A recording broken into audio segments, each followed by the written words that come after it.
தரணி வாழ் தமிழர்களின் இதய ஒலி தமிழன் 24.com. சுரேஷ் அலைக்கு வைத்தியசாலையில் பெண் தாதி கடும் எச்சரிக்கை. காலி முதல் பொத்துவில் வரையான கடற்பரப்புகளில் பயணிப்போருக்கு கடும் எச்சரிக்கை.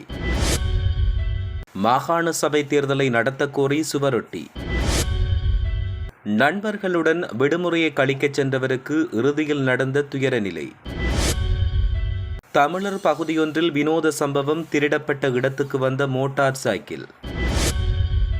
சொந்த நாட்டில் 36 வருடம் அகதி வாழ்க்கை. யாழில் போராட்டத்தில் குதித்த மக்கள். அடுத்த வாரம் சாதாரணதர பரீட்சை பெறுபவர்கள் வெளியாகும் என்று அறிவிப்பு. வரலாற்று பிரசித்தி பெற்ற நைனாதீவு ஸ்ரீ நாகபூஷணி அம்மன் ஆலய கொடியேற்றம் இன்று. சுவிஸ் ஆஃப்ரிங்கன் நகரத்தில் குறைந்த விலையில் சிறந்த தரத்தில் உங்கள் வீட்டு தேவைகளுக்கான யாவும் ஒரே இடத்தில். Little Asia. இங்கே தாயகத்தில் இருந்து தரமான மரக்கறி, ஃப்ரெஷ்ஷான இறைச்சி, சுவையான மீன் வகைகள் மற்றும் ஆசிய, ஆப்பிரிக்க, தாய்லாந்தில் இருந்து இறக்குமதி செய்யப்பட்ட பலசரக்கு பொருட்கள் அனைத்தும் ஒரே கூரையின் கீழ். உங்கள் ஷாப்பிங்கை இனிமையாக்க 200க்கும் மேற்பட்ட கார் பார்க்கிங் வசதி. மேலும் ஹைவேயில் இருந்து வரும் 700 மீட்டர் தூரத்தில் மிக பிரம்மாண்டமான லிட்டில் ஏசியா எக்ஸோட்டிக் ஃபுட். இன்னும் என்ன யோசிக்கிறீங்க? இப்பவே வாங்க, கையோட அள்ளிட்டு போங்க. Little Asia exotic food, park வெக் 2, 4665 ஆஃப்ட்ரிங்கன். தொடர்புகளுக்கு 0627 981111. தொடர்பென விரிவான செய்திகள். இது வைத்தியசாலை. இங்கே இருக்கும் நோயாளிகளை நாங்கள் சும்மா உயிரிழக்க அனுமதிக்க முடியாது. இவ்வாறு கொழும்பு தேசிய வைத்தியசாலையின் பெண் தாதி சுரேஷ் அலேவுக்கு எச்சரித்ததாக தெரிவிக்கப்படுகிறது.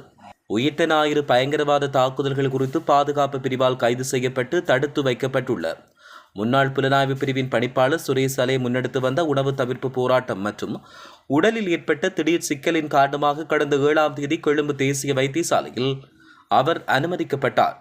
இந்நிலையில் நேற்று முன்தினம் அங்கு கடமையில் இருந்த பெண் தாதியொருவர் சலே மருந்து உட்கொள்ளாமை தொடர்பில் கடுமையாக எச்சரிக்கை விடுத்துள்ளதாக தெரிவிக்கப்படுகிறது. தாதியின் இந்த அதிரடி நடவடிக்கைக்கு பின்னர் சுரேஷ் அலே மருந்துகளை எடுத்துக்கொள்ள ஆரம்பித்த போதிலும் தனது கைதுக்கு எதிர்ப்பு தெரிவித்து அவர் தொடர்ச்சியாக உணவு தவிர்ப்பு போராட்டத்தில் ஈடுபட்டு வருவதாக தெரிவிக்கப்படுகிறது. காலி முதல் அம்பாந்தோட்டை வரையிலான கடற்பரப்புகளுக்கு வளிமண்டலவியல் திணைக்களம் அம்பர் நிற எச்சரிக்கை விடுத்துள்ளது. காலை முதல் அம்பாந்தோட்டை ஊடாக பொத்துவில் வரையான கடற்பரப்புகள் அவ்வப்போது கொந்தளிப்பாக காணப்படும். மேலும் இந்த கடற்பரப்புகளில் மணிக்கு 50 தொடக்கம் 60 கிலோமீட்டர் வேகத்தில் பலத்த காற்று வீசக்கூடும் என்று தெரிவிக்கப்பட்டுள்ளது. மேற்கூறப்பட்ட கடற்பரப்புகளில் பயணிக்கும் கடற்படையும் மீன்பிடி சமூகமும் இதுகுறித்து அவதானமாக செயற்பட வேண்டும் என்று தெரிவிக்கப்பட்டுள்ளது. மாகாண சபை தேர்தலை விரைவில் நடத்துமாறு அரசாங்கத்தை வலியுறுத்தி ஹபி அமைப்பினால் நாடு தழுவிய ரீதியில் சுவரொட்டிகள் ஒட்டப்பட்டுள்ளதாக தெரிவிக்கப்பட்டுள்ளது. மேலும் பாரிய கையெழுத்து சேகரிக்கும் விசேட வேலை திட்டம் ஒன்று முன்னெடுக்கப்பட்டு வருகிறது. இந்த போராட்டத்தை மக்கள் மத்தியில் மேலும் பலப்படுத்தும் நோக்கில் ஹபி அமைப்பின் மாவட்ட ஒருங்கிணைப்பாளர்களால் நாடு முழுவதும் சுவரொட்டிகளை காட்சிப்படுத்தும் புதிய வேலை திட்டம் ஆரம்பிக்கப்பட்டுள்ளது. இதன் ஒரு பகுதியாக கண்டி மாவட்டத்தின் முக்கிய நகரங்கள் மற்றும் பொது இடங்களை மையப்படுத்தி இந்த சுவரொட்டி பிரச்சாரங்கள் மேற்கொள்ளப்பட்டு வருவதாக தெரிவிக்கப்பட்டுள்ளது. அளுத்கம மொரகல்ல கடற்கரை பகுதியில் கடலுக்குள் நீராடச் சென்ற நபரொருவர் நீரில் மூழ்கி உயிரிழந்தார். அளுத்கம போலீஸ் பிரிவுக்குட்பட்ட மொரகல்ல கடற்கரைக்கு அருகில் நபரொருவர் நீரில் மூழ்கி உயிரிழந்ததாக அளுத்கம போலீஸ் நிலையத்துக்கு கிடைத்த தகவலின் பேரில் விசாரணைகள் தொடக்கப்பட்டுள்ளன. இந்த சம்பவத்தில் எகலியகொட பகுதியைச் சேர்ந்த 45 வயது நபர் ஒருவரே உயிரிழந்துள்ளதாக தெரிவிக்கப்பட்டுள்ளது. அவர் தனது நண்பர்களுடன் இணைந்து கடலில் நீராடி கொண்டிருந்த போது நீரில் மூழ்கி உயிரிழந்ததாக தெரிவிக்கப்பட்டுள்ளது. இது தொடர்பில் அளுத்கம போலீசார் மேலதிக விசாரணைகளை மேற்கொண்டு வருவதாகவும் தெரிவிக்கப்பட்டுள்ளது. மட்டக்களப்பு வாழைச்சேனை போலீஸ் பிரிவுக்குட்பட்ட ஓட்டமாவடி தபாலக வீதியில் திருடிய மோட்டார் சைக்கிளை மீண்டும் திருடப்பட்ட இடத்திற்கு கொண்டு வந்து விட்டுச் சென்ற வினோத சம்பவம் ஒன்று இடம்பெற்றுள்ளது. ஓட்டமாவடி தபாலக வீதியில் உள்ள வீடொன்றுக்குள் முன்பாக நிறுத்தி வைக்கப்பட்ட மோட்டார் சைக்கிளை அடையாளம் தெரியாத இருவர் கடந்த ஞாயிற்றுக்கிழமை அதிகாலை 2:30 மணிக்கு திருடிச் சென்றனர். இந்த திருட்டுச் சம்பவம் அந்த பகுதியில் பொருத்தப்பட்ட சிசிடிவி கேமராவில் தெளிவாக பதிவாகியுள்ளது. இந்த காட்சிகளின் அடிப்படையில் திருடர்களை கைது செய்வதற்கான தீவிர விசாரணைகளை வாழைச்சேனை போலீசார் மேற்கொண்டனர். இந்நிலையில் போலீசாரின் தேடுதல் வேட்டை ஒருபுறம் இருக்க தாங்கள் திருடிச் சென்ற மோட்டார் சைக்கிளை அதன் ஆவணங்கள் மற்றும் தலைக்கவசம் ஆகியவற்றோடு பத்திரமாக திங்கட்கிழமை அதிகாலை மீண்டும் அதே வீட்டுக்கு வந்த திருடர்கள் வீட்டு வாசலில் நிறுத்திவிட்டு தப்பிச் சென்றுள்ளதாக தெரிவிக்கப்பட்டுள்ளது. யாழ்ப்பாணம் வலிவடக்கு பகுதியிலிருந்து மக்கள் வெளியேற்றப்பட்டு இன்றுடன் 36 வருடங்கள் பூர்த்தியாகியுள்ள நிலையில் குறிப்பாக தம்மை மீள் குடியேற்றுமாறு கோரி இன்றைய தினம் யாழ் மாவட்ட செயலகத்துக்கு முன்பாக பலாலி சந்திக்கு அருகில் போராட்டங்களை அவர்கள் முன்னெடுத்தனர்.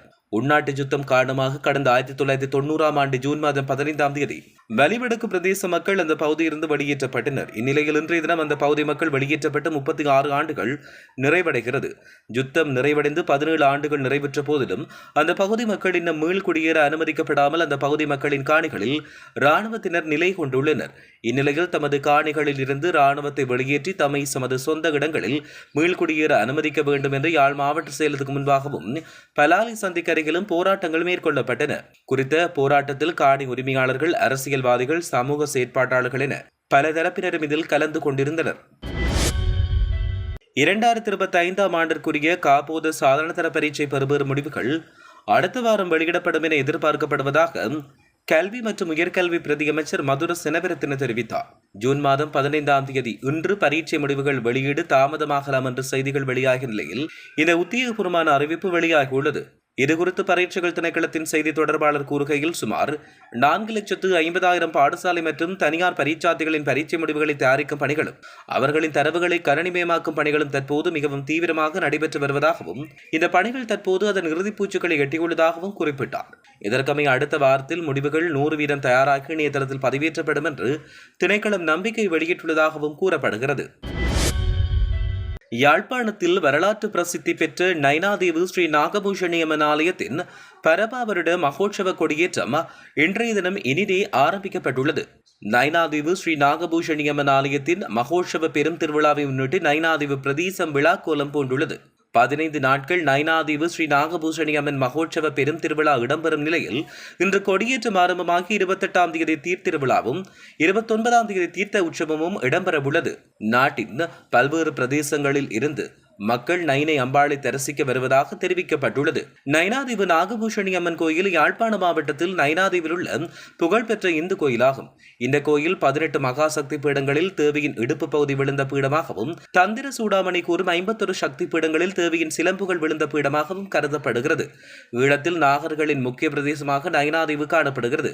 ஆதியில் நாகர்களின் முக்கிய வழிபாட்டு தலமாக காணப்பட்ட பின்னர் நாகபூஷணி அம்மன் திருக்கோயிலாக மாற்றம் பெற்ற தலைமை நைனாதீவு ஸ்ரீ நாகபூஷணி அம்மன் ஆலயமாகும். இக்கருவறையில் உள்ள சீரும் 5 தலை நாகச்சிலை பல்லாயிரம் ஆண்டுகள் பழமையானதென்று ஆய்வாளர்கள் தெரிவித்துள்ளமையும் குறிப்பிடத்தக்கது. களுத்துறை புலட்சிங்கல்ல எஹெல்னேயோயா பகுதியில் மர்மமான முறையில் உயிரிழந்த நிலையில் தம்பதியின் சடலங்கள் மீட்கப்பட்டுள்ளன.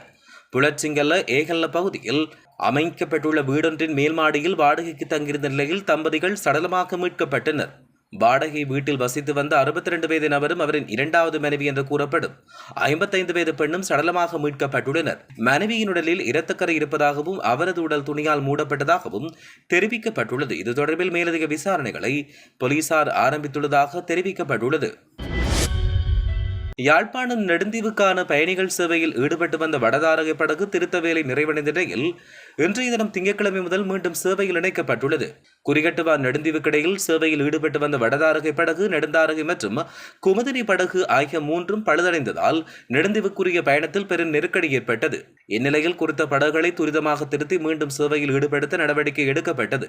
அதில் வடதாரகையின் திருத்தப் பணிகள் நிறைவடைந்த நிலையில் இன்று முதல் பயணிகள் சேவையில் ஈடுபடுத்தப்பட்டுள்ளது. இதேவேளை நெடுந்தாரகை படகு தற்போது காங்கேசந்துறை துறைமுகத்தில் திருத்தப் பணிக்காக வைக்கப்பட்டுள்ளது. அதன் பணிகள் நிறைவடைந்த பிற்பாடு அந்த படகு விரைவில் மீண்டும் சேவையில் இணைக்கப்பட்டுள்ளது. மேலும் குமுதினி படகு இயந்திர கோளாறு காரணமாக சேவையிலிருந்து விலக்கப்பட்ட நிலையில் தற்போது அதன் இயந்திர திருத்தப் பணிகள் நடைபெற்று வருவதாகவும் தெரிவிக்கப்படுகிறது.